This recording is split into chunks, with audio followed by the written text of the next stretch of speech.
Lista de verificación completa. El vuelo 1549 de US Airways acaba de despegar del aeropuerto La Guardia de Nueva York. Pájaros. Rayos. E inmediatamente los alcanzamos. Mi aeronave. Tu aeronave. Ambos motores del avión dejaron de funcionar. Mayday, Mayday. Aquí Cactus 1549. El avión se precipita a tierra. Hay solo unos pocos segundos para decidir qué hacer. Si podemos despejarla, aterricen en la 1-3. No podemos. 155 vidas dependen de una acertada decisión de los pilotos. ¡Bajen la cabeza! Pueden aterrizar por la pista 1 en Titir. Imposible. Con una mala opción a la derecha y una peor a la izquierda, la tripulación decide aterrizar su Airbus en la pista que tienen adelante. Acuatizaremos en el Hudson. Mayday, Mayday.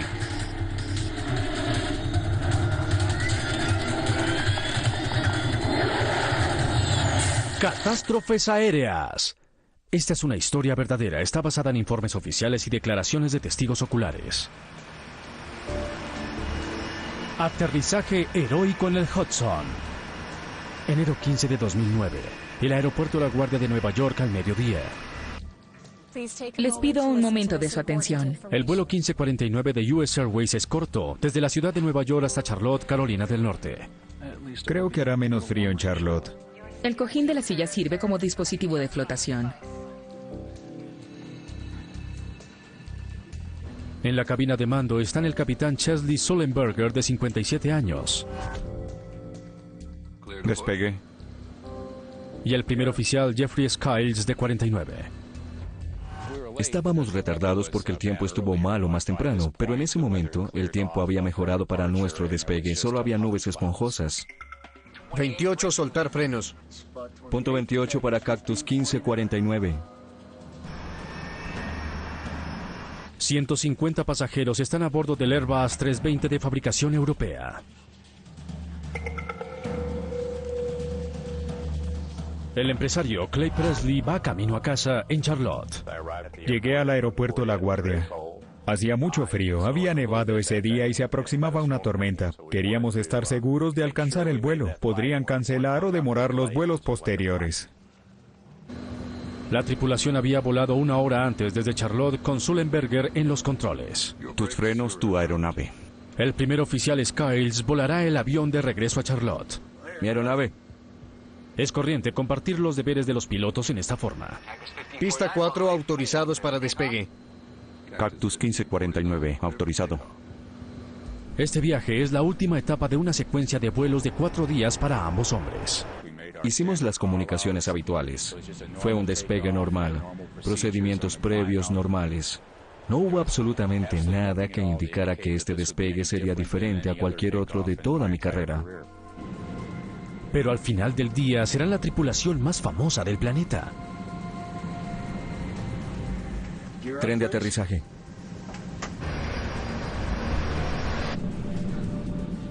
Arriba. Patrick Harten es uno de los controladores que manejan el tráfico saliente de La Guardia hoy. Tiene uno de los trabajos más estresantes del mundo. Cuando me siento frente a un radar, soy responsable por todas las personas en todos los aviones bajo mi control. Y lo asumo con seriedad. Salida de Nueva York, contacto radar. Asciendan y mantengan 1524 metros. El vuelo partirá de La Guardia con rumbo noreste y luego iniciará un lento giro en sentido sur hacia Charlotte. Creo que tenía 3 o 4 aviones en mi frecuencia en ese momento y fue un despegue normal. Otro de los vuelos que he manejado 1.000.000 de veces. Impulsada por 2 motores General Electric, la aeronave despega.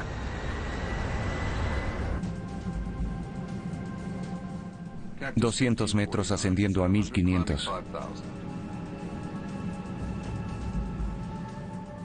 Qué hermosa vista tenemos. Sí. Lista de verificación completa.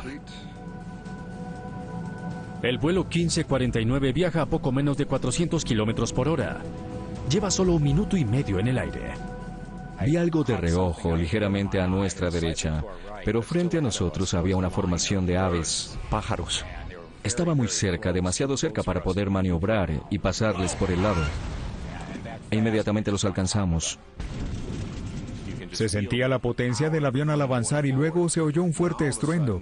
Parecía como si se hubiera detenido en el aire al chocar con una pared de ladrillo. ¡Se incendió! Alguien gritó. El motor se incendió. Rayos, antes de que pudiéramos evaluar la situación, Tenemos uno apagado. Los dos. ambos motores se apagaron. Inicio de encendido. Solo 13 segundos después de que comienzan sus problemas, Sullenberger asume el control del avión en apuros. Mi aeronave. Tu aeronave. Saca el QRH. Pérdida de empuje. El QRH o manual de referencia rápida es una guía paso a paso para manejar emergencias. Mayday, Mayday. Aquí Cactus 1549. Chocamos contra pájaros. Perdimos empuje en ambos motores. Volvemos a la guardia. Cuando un piloto dice Mayday o declara una emergencia, paso de un estado concentrado a un estado hiperconcentrado. Solo tengo en mi mente la emergencia y en encontrar una solución. Regresen a la guardia. Giren a rumbo 220. 220. Un olor invadió la cabina. Algo se quema. Sí, queda combustible. Selector de modo de motor de encendido. Lo que pensaba en ese momento era que teníamos que reiniciar un motor. Palancas de empuje, confirmar desactivadas. Desactivadas. El procedimiento es reiniciar motores. Confía en que podíamos hacerlo. Óptima velocidad, relativa al aire para reinicio, 300 nudos. No la tenemos. No, Si podemos despejarla, ¿podrían intentar aterrizaje en la 1-3? no podemos. Las conversaciones con el capitán Sullenberger fueron muy cortas y concretas, apropiadas para la emergencia. Había muchas cosas para atender y no había mucho tiempo. Cuando el capitán dijo no podemos, no me molestó. Él estaba concentrado en volar el avión y eso lo entendí. Mi deber era pasar a la siguiente opción. Entendido, aterricen en la 3-1. Imposible. Harten todavía quiere que el avión regrese a la guardia, pero el vuelo 1549 está a solo 122 metros de altura. Pista 4 disponible, giren a la izquierda y aterricen. No creo que lleguemos a alguna pista. ¿Qué hay a la derecha? En New Jersey, Titirboro. Bien, a su derecha está el aeropuerto de Titirboro. ¿Quieren intentar? Titirboro es un aeropuerto pequeño del lado de New Jersey del río Hudson, pero está a varios kilómetros de distancia y sin motores, el vuelo 1549 cae rápidamente. Bien. ¿Quieren intentarlo? Sí. Cuando el controlador de tráfico aéreo mencionó Titirboro, miré el mapa y me preocupó que intentara llegar porque no creía que lo haríamos. Estábamos sentados en silencio. Esperábamos información ansiosamente. Queríamos que nos tranquilizaran, que nos dijeran que todo saldría bien. Oímos que el micrófono se encendió. Habla su capitán. Esperábamos que dijera, tengo la situación bajo control, todo saldrá bien, llegaremos a salvo, daremos la vuelta, regresaremos y aterrizaremos. Prepárense para impacto. ¿Qué quiere decir con prepárense para el impacto? ¿Que vamos a chocar? ¡Bajen la cabeza! No tenía idea cómo debía prepararme para el impacto. Todos miramos a nuestro alrededor. ¿Qué debíamos hacer? Intenta con el 1. Ya lo activé. Bien, actívalo. Mientras la tripulación lucha por volar su avión dañado, Patrick Harten todavía intenta encontrarles un aeropuerto. Trabajé en el aeropuerto de Titirboro durante unos 3 años, lo conocía bien. ¿Pueden aterrizar por la pista 1 en Titirboro? Imposible. ¿Cuál pista sugieren? Acuatizaremos. ¿Qué dice? Repita. Oía lo que decía, pero mi mente no quería comprender. Acuatizaremos. Era una sentencia de muerte para él, y yo no quería aceptar el hecho de que todo hubiera terminado. No creo que regresemos a la guardia. Le envié un correo electrónico a mi esposa que decía, te amo. No quería preocuparla. Bien. Ahora, sube los alerones. Pensé, excelente. El río Hudson era nuestra mejor oportunidad. Era lo único a la vista en donde podíamos aterrizar este avión. Los pasajeros en el avión ven cómo el Hudson se acerca y empiezan a hacer sus propios preparativos. Entonces pensé, si vamos a chocar, tengo que saber en dónde están las salidas de emergencia. Si el agua se filtra, tengo que sostener la respiración el tiempo suficiente para llegar a una de esas salidas y abrir la puerta. Alerones arriba, 76 metros de altura. Era imposible reiniciar un motor. Empecé a darle velocidades relativas al aire y altura. 170 nudos. Para darle una idea por la ubicación de lo que ocurría. Alerones 2. ¿Quieres más? No, sigamos así.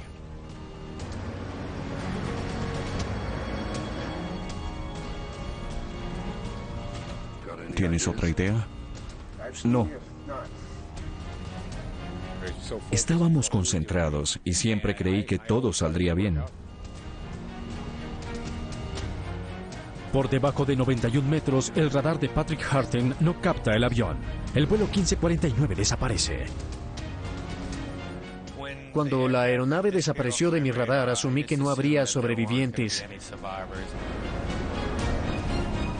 En la cabina, los pasajeros se preparan para lo inevitable. Los pasajeros empezaron a unirse y alguien gritó cuando caíamos. Una mujer gritaba insistentemente. ¡Agáchense! ¡No quiero morir! ¡Bajen la cabeza! Las personas que estaban junto a las puertas dijeron, estamos listos. Preparémonos.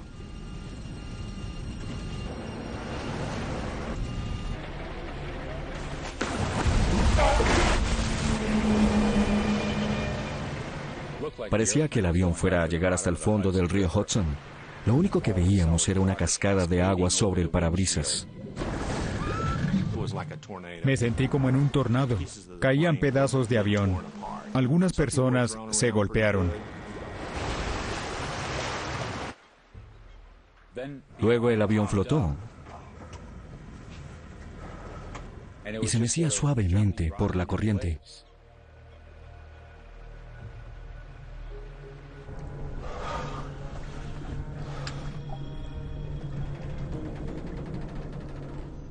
Nos quedamos sentados muy conmocionados pensando en qué vendría.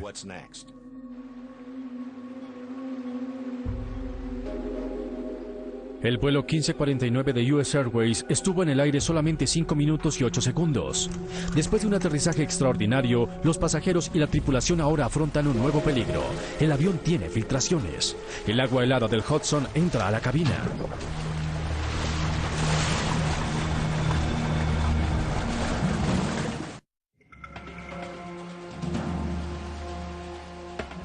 La tripulación del vuelo 1549 acaba de realizar una hazaña de aviación de extrema dificultad, pero aún le espera más trabajo. El capitán Sullenberger se dirige hacia la cabina de pasajeros mientras el primer oficial Skiles desactiva todos los sistemas del avión. Me quedé atrás y revisé toda la lista de verificación de evacuación. Entré a la cabina tal vez unos 45 segundos después de que aterrizamos. En un instante, el avión de $75 millones queda convertido en una insólita embarcación que flota por el río Hudson. Ahora se llena de agua helada. El agua estaba muy fría y los pies se nos congelaban. La gente recobró la cordura. Muchos decían, abran las puertas. En la sala de control de tráfico aéreo, Patrick Harten no tiene idea siquiera de que el avión aterrizó a salvo.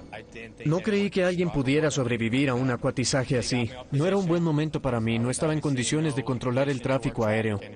A Harten lo llevan a la oficina del sindicato. No obstante su experiencia traumática, el protocolo exige que exponga su versión de los eventos.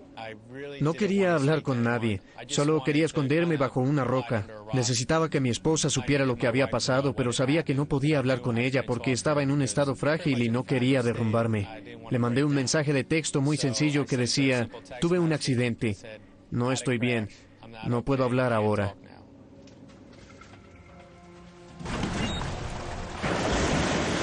Los pasajeros que están más cerca de las salidas de emergencia abren las puertas rápidamente, mientras Sullenberger y la tripulación de cabina empiezan a dirigir la evacuación.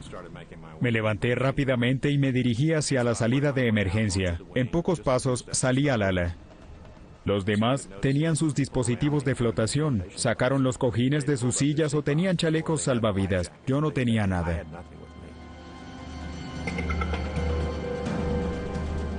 Skiles se devuelve para ayudarle a la tripulación en la cabina a evacuar a los pasajeros del avión que se sumerge.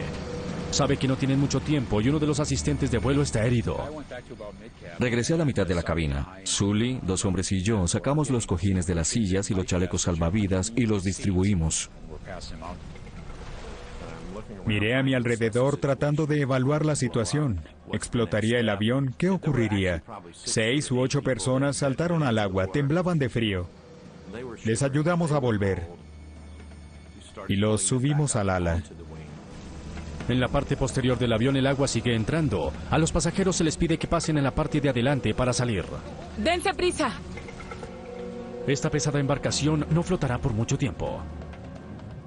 El agua nos llegaba a la rodilla y estaba muy helada.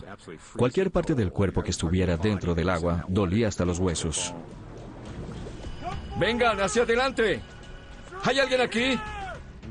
Estábamos seguros de que no quedaba nadie dentro del avión, pero de lo que ocurría afuera, en las salas, no teníamos idea. Skiles y Sullenberger son los últimos en salir del avión. Vi la enorme ola que levantó el avión al caer en el agua. Un avión comercial cayó al agua. Llevan 10 minutos en el agua. El aeropuerto La Guardia envió una alerta a los servicios de emergencia de Nueva York. En la mitad del Hudson, 155 personas congeladas esperan que llegue ayuda a tiempo. Vi el primer transbordador y la timonera. Sentí que todo saldría bien. Hubo un gran alivio. Los primeros en llegar son los transbordadores de pasajeros que llevan a las personas de un lado al otro del Hudson. Después llegan la Guardia Costera y los bomberos. El ambiente en el transbordador era de preocupación porque en ese momento no sabíamos si todos habían salido. Estaba en la oficina del sindicato preparándome para rendir mi declaración. En ese momento un amigo se asomó a la oficina y me dijo, oye, parece que todos sobrevivieron. Y yo le dije, ¿es en serio?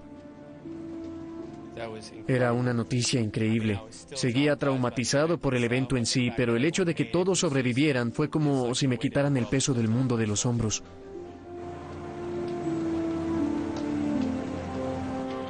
Toda la nación ve el rescate de los pasajeros y la tripulación del vuelo 1549.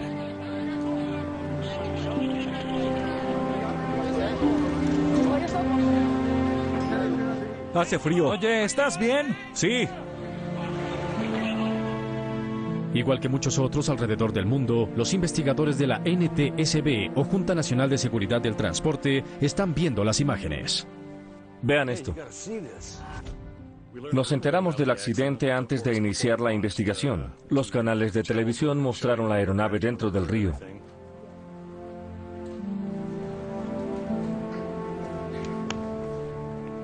Todos están de acuerdo en que el acuatizaje es extraordinario. Es un milagro, me siento bendecido al haber sobrevivido.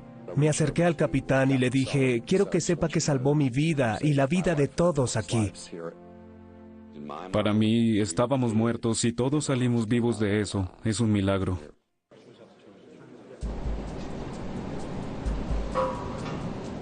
En la tarde, el avión está casi bajo el agua. La corriente lo lleva hacia el borde del río.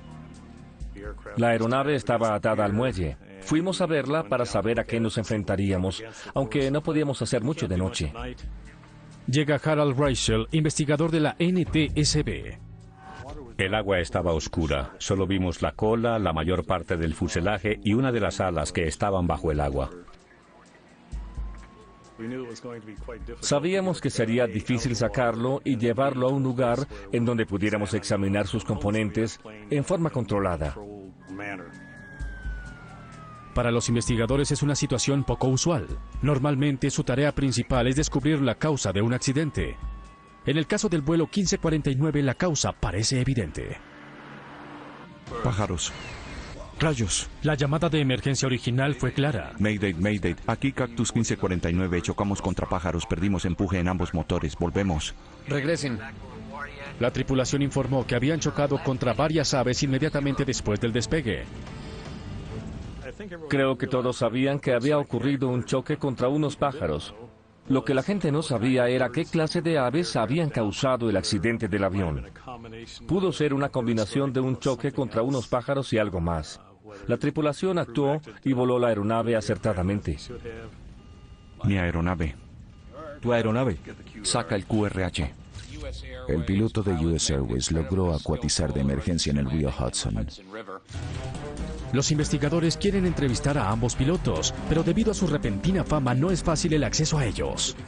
Se hizo más difícil de lo habitual localizar la tripulación de vuelo y hablar con ellos. Se convirtieron en héroes.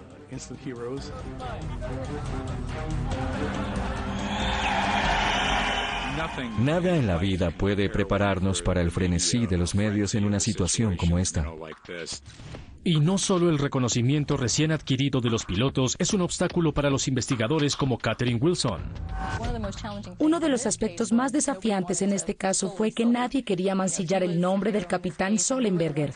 Era un héroe y nosotros éramos las personas a las que nos correspondería analizar su actuación.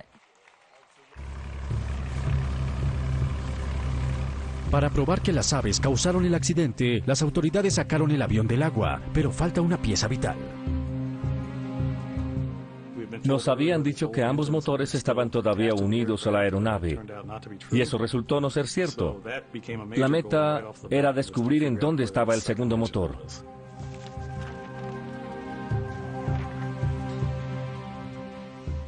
No sabíamos en dónde estaba. Concentrémonos aquí. Pero teníamos imágenes del acuatizaje y podíamos tener referencia con otras pruebas. Usamos sonar de barrido lateral que nos dio una imagen muy clara del lecho del río.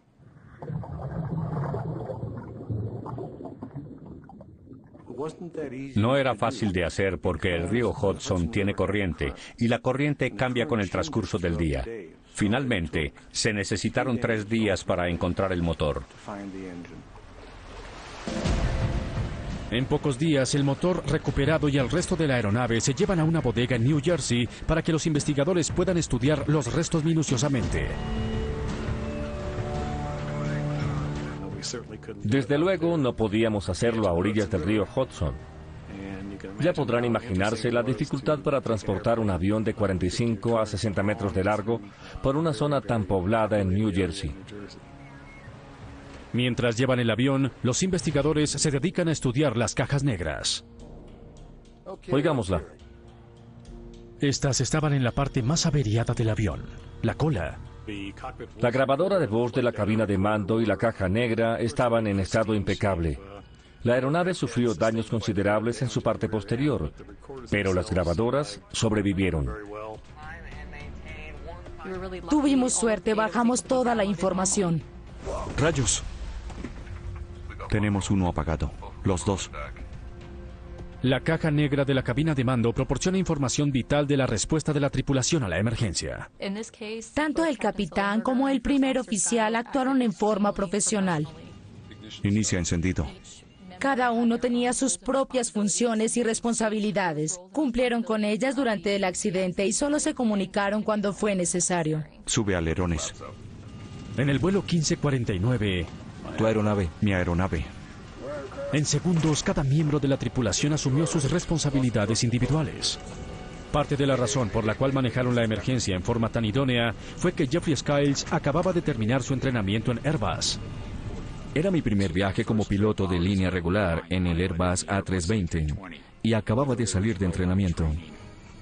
Y el beneficio de eso fue que sabía cuál era la lista de verificación que debía consultar. Sí, queda combustible, selector de modo de motor, encendido. Están entrenados para emergencias. Palancas de empuje. Hay que seguir los procedimientos. Eso fue lo que hizo el primer oficial Skiles al usar la lista de verificación apropiada. Sin embargo, cuando los investigadores examinan la lista de verificación para reiniciar los motores de este avión, hacen un descubrimiento inquietante. Se concibió para un evento que ocurriera a 6.096 metros de altura. La tripulación tendría tiempo para repasar una lista de verificación de 3 páginas. Al final estaban las instrucciones para un acuatizaje forzoso.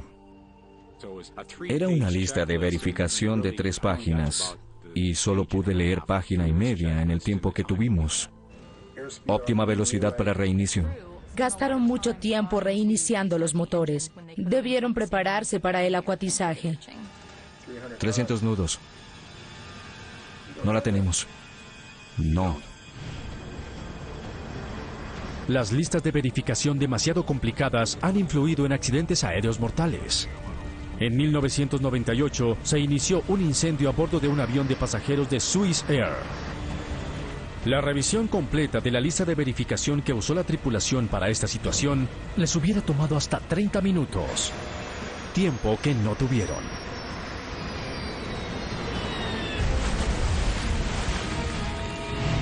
Pero en el vuelo 1549 la verificación no fue el mayor reto que afrontaron Sullenberger y Skiles. No creo que lleguemos a alguna pista. Los acuatizajes son difíciles porque si no son perfectos pueden ser catastróficos. En 1996, después de un secuestro, un capitán de Ethiopian Airlines intentó amarizar frente a las Islas Comoros cuando su avión se quedó sin combustible. Su ala izquierda tocó el agua primero y el avión hizo una media luna. Se destrozó. De las 175 personas a bordo, solo 50 sobrevivieron.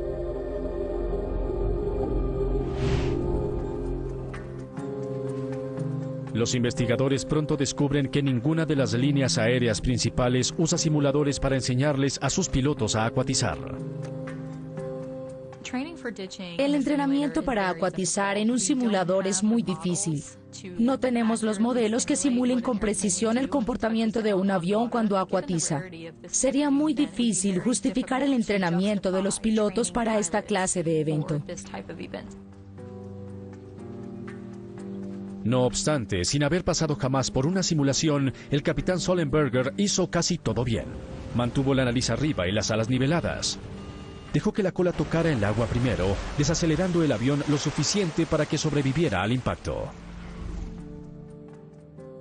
Buen manejo. Los investigadores de la NTSB recurren a su propia simulación para contestar una pregunta. ¿Tenía Sullenberger que aterrizar en el Hudson?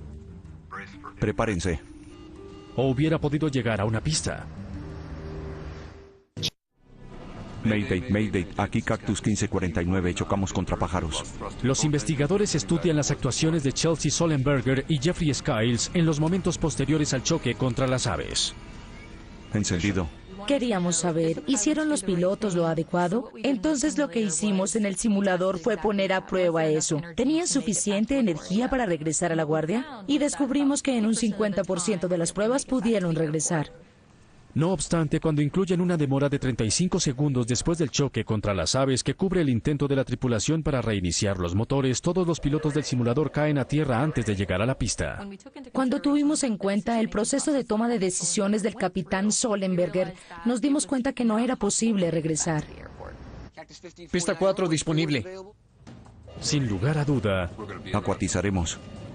Aterrizar el avión en el Hudson fue la decisión acertada.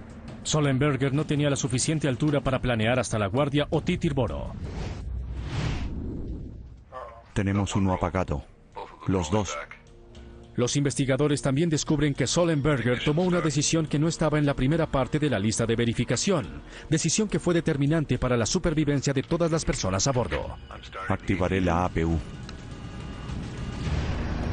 En los aviones comerciales, los motores proporcionan energía a los sistemas eléctricos. Si dejan de funcionar, la tripulación pierde sus sistemas. La APU, Unidad de Energía Auxiliar, es un generador de emergencia que mantiene algunos dispositivos en funcionamiento. La APU les permitió seguir viendo sus pantallas. Los instrumentos siguieron funcionando. También le permitió al mismo A320 ayudar en el heroico acuatizaje. La APU le proporcionó energía al cerebro electrónico del avión, impidiéndoles a los pilotos tomar medidas potencialmente peligrosas. Los mantuvo dentro de los límites de vuelo. Al iniciar la unidad de energía auxiliar, la tripulación pudo mantener las protecciones de los límites de vuelo que evitan que el avión entre en pérdida. Están en el límite.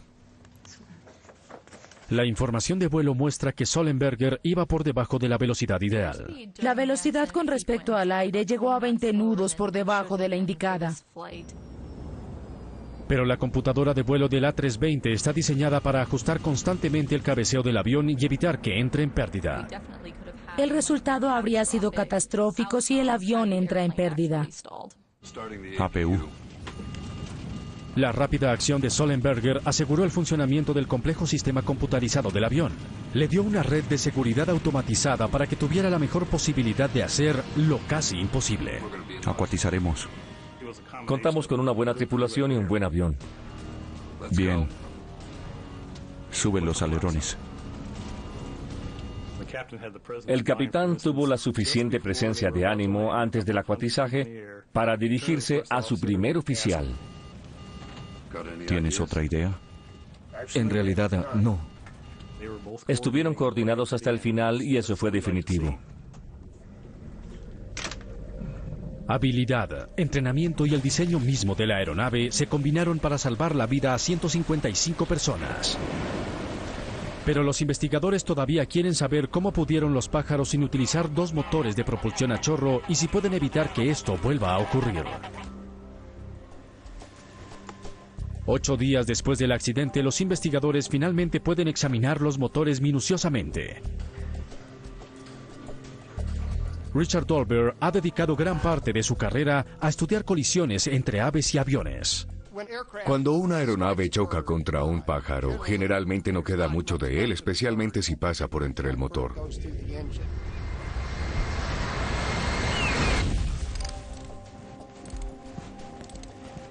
Los motores se analizan pieza por pieza para tratar de determinar exactamente qué ocurrió a 915 metros de altura sobre Nueva York. Miremos adentro. Expusimos la superficie del motor a una luz negra. Las proteínas de muchos tejidos son fluorescentes bajo la luz negra. Gran parte del tejido había desaparecido, pero muchas de las proteínas permanecieron allí, en el motor. Miren eso.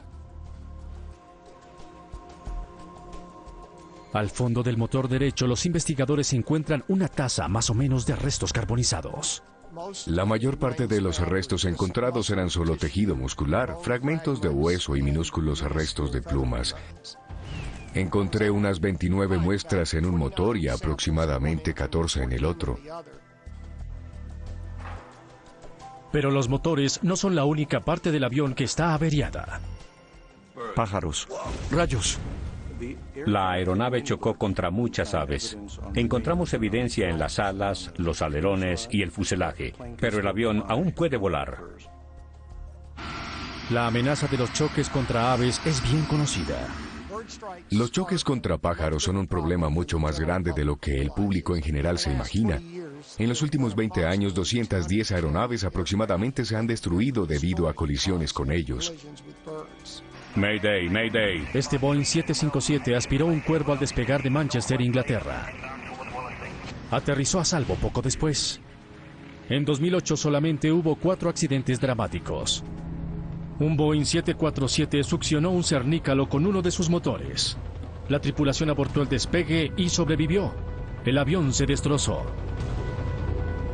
Esta aeronave aspiró pelícanos con ambos motores y uno terminó en la cabina.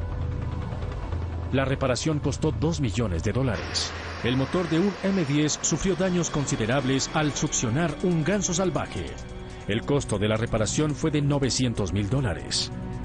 Y 5 personas murieron cuando este Cessna chocó contra por lo menos un pelícano. Más de 200 personas han muerto en accidentes causados por aves desde 1988. El problema podría empeorar porque ahora hay más aves.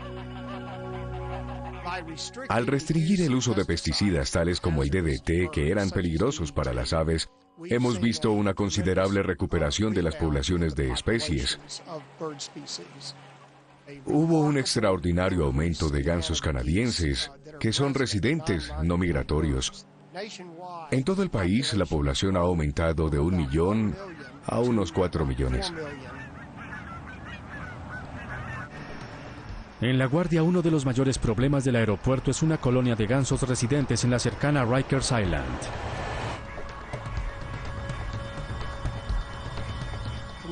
Entre los años 2002 y 2004, hubo 8 incidentes con gansos en el aeropuerto LaGuardia, que involucraron aves en el mismo aeropuerto o sus vecindades. Uno estuvo muy cerca de causar un grave accidente. En los últimos años, los funcionarios del aeropuerto han reunido cientos de gansos de Rikers Island para aplicarles la eutanasia. Es una medida polémica, pero muy eficaz. Entonces, ¿de dónde vinieron estas aves? Si los gansos que chocaron contra el vuelo 1549 de US Airways eran locales, pueden controlarse. Los investigadores deben tener más información al respecto. Los restos que encontramos eran tan pequeños que no pudimos determinar la clase de ave. Buscamos la ayuda del Instituto Smithsoniano, que aún con restos muy pequeños y diminutos pedazos de pluma o tejido, podían identificarlos. Era nuestra esperanza. La esperanza es que el análisis de ADN de los restos no solo confirme la especie de las aves, sino también proporcione indicios de su procedencia.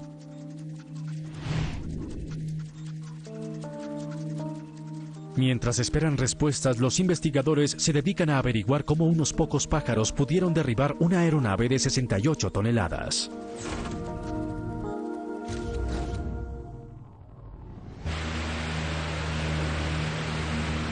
Antes de que puedan instalarse en un avión de pasajeros, los motores pasan por rigurosas pruebas para garantizar su adecuado desempeño bajo condiciones extremas. Las pruebas incluyen la ingestión de aves congeladas. Los motores CFM Turbofan que impulsan al A320 pasaron esas pruebas y se certificaron en 1996. Las pruebas con aves grandes exigida para los motores CFM consiste en disparar un pájaro de 4 libras con un cañón de aire dentro de un motor funcionando cerca de su potencia plena.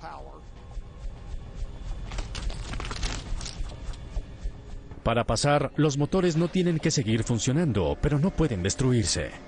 Esto fue lo que ocurrió en el avión de Sullenberger. Los motores no sufrieron lo que llamamos fallas no contenidas. Ningún fragmento grande de las aspas de los ventiladores ni otros pedazos de motor salieron disparados por su cubierta. Las aspas de los ventiladores son las piezas más interesantes de observar. Cuentan historias increíbles. Una serie de aspas de ventilador en todo el motor comprime el aire entrante hasta que se enciende en el núcleo creando impulso. Las aves ingeridas pueden causar estragos en este proceso. Cuando las aspas del ventilador de un motor fallan, causan mucho daño. En este caso particular, todas las aspas del ventilador estaban ahí. Sufrieron daños considerables, pero ninguna se rompió. Un análisis de los motores muestra que mientras las aspas de ventilador primarias sobrevivieron al impacto, la delicada maquinaria dentro de los núcleos de ambos motores se destrozó. Dios, tenemos uno apagado. Los dos. Cuando examinamos el interior del motor y el núcleo, descubrimos que el daño era considerable. Cuando un pájaro llega hasta el núcleo, su masa, muy grande comparada con estas aspas, les hace mucho daño. Las aves aspiradas por el vuelo 1549... Mayday, aquí Cactus 1549. Destrozaron los compresores del motor. Los núcleos de ambos motores aspiraron los fragmentos metálicos de estos compresores rotos y los motores se apagaron. Chocamos contra pájaros, perdimos empuje.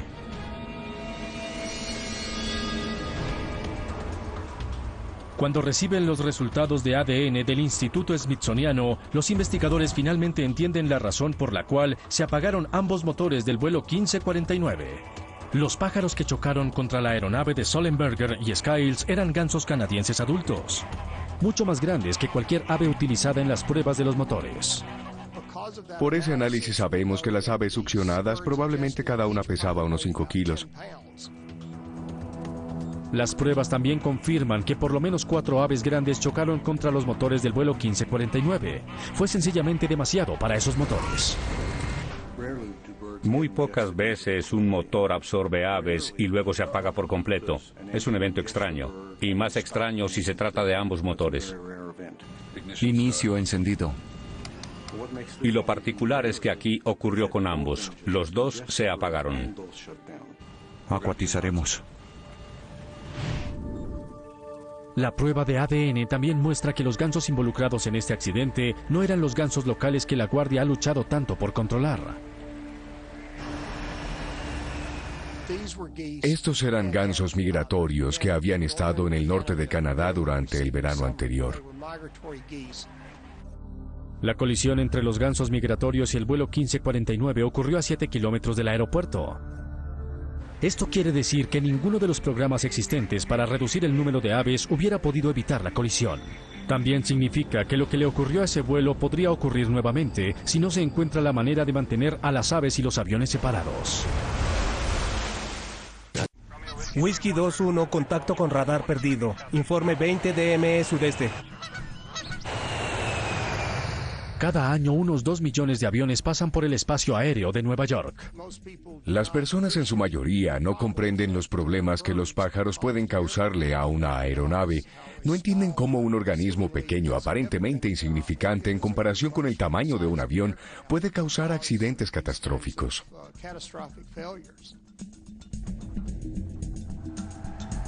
La industria de las aerolíneas necesita encontrar soluciones al problema de las aves. Poner rejillas en la parte de adelante de los motores es una de las respuestas más obvias, pero hay graves inconvenientes. Las rejillas se pueden caer y romper. Serían entonces ingeridas por el motor, causando un daño similar o aún más catastrófico.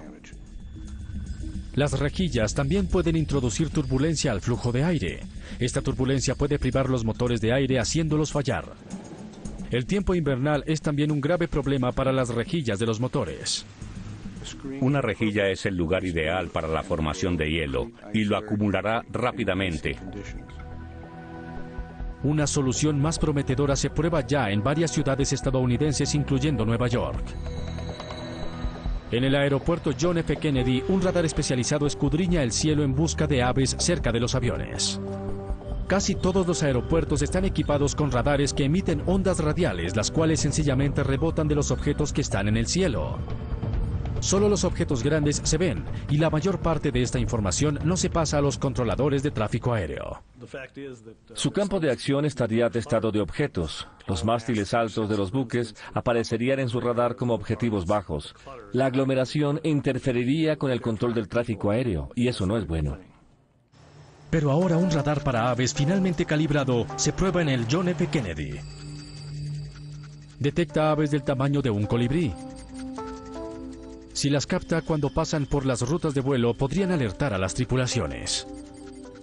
Me encantaría ver tecnología de radar para pájaros.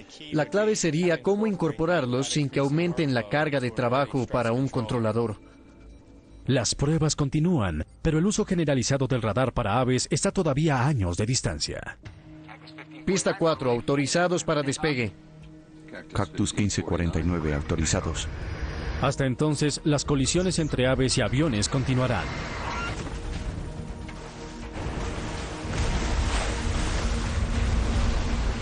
Lo que prueba el desenlace seguro del vuelo 1549 es que por el momento la mejor defensa contra esta amenaza es un buen equipo en la cabina de mando. Tuvimos una tripulación con excelente entrenamiento. Mi aeronave. Tu aeronave. Saca el QRH. Todo el entrenamiento y los años que hemos volado salen en nuestra ayuda cuando la necesitamos. Mi aeronave. Tu aeronave. Sully y yo trabajamos muy bien en equipo en ese evento. Yo sabía lo que estaba en su mente y él sabía lo que estaba en la mía. Ambos desempeñamos nuestras funciones individuales, pero teníamos conocimiento de toda la situación. Regresen a la guardia. Giren a rumbo 220. 220. Este evento me hizo ver las cosas desde otra perspectiva. Aprecio más el trabajo en equipo, porque trabajando juntos podemos lograr lo que necesitamos. ¿Quieren intentar aterrizar en Titirboro? Acuatizaremos. El acuatizaje en el Hudson requirió entrenamiento y habilidad. También requirió algo de suerte. El día estaba bastante despejado. Las condiciones climatológicas eran perfectas para el río. Hubo entonces una serie de eventos afortunados que le ayudaron a la tripulación a acuatizar. En la Junta de Seguridad no vemos milagros frecuentemente, pero en este evento se unieron muchas circunstancias en el momento y lugar adecuados. Y muchos de nosotros pensamos, quizás esto sí sea un milagro. Qué hermosa vista tenemos.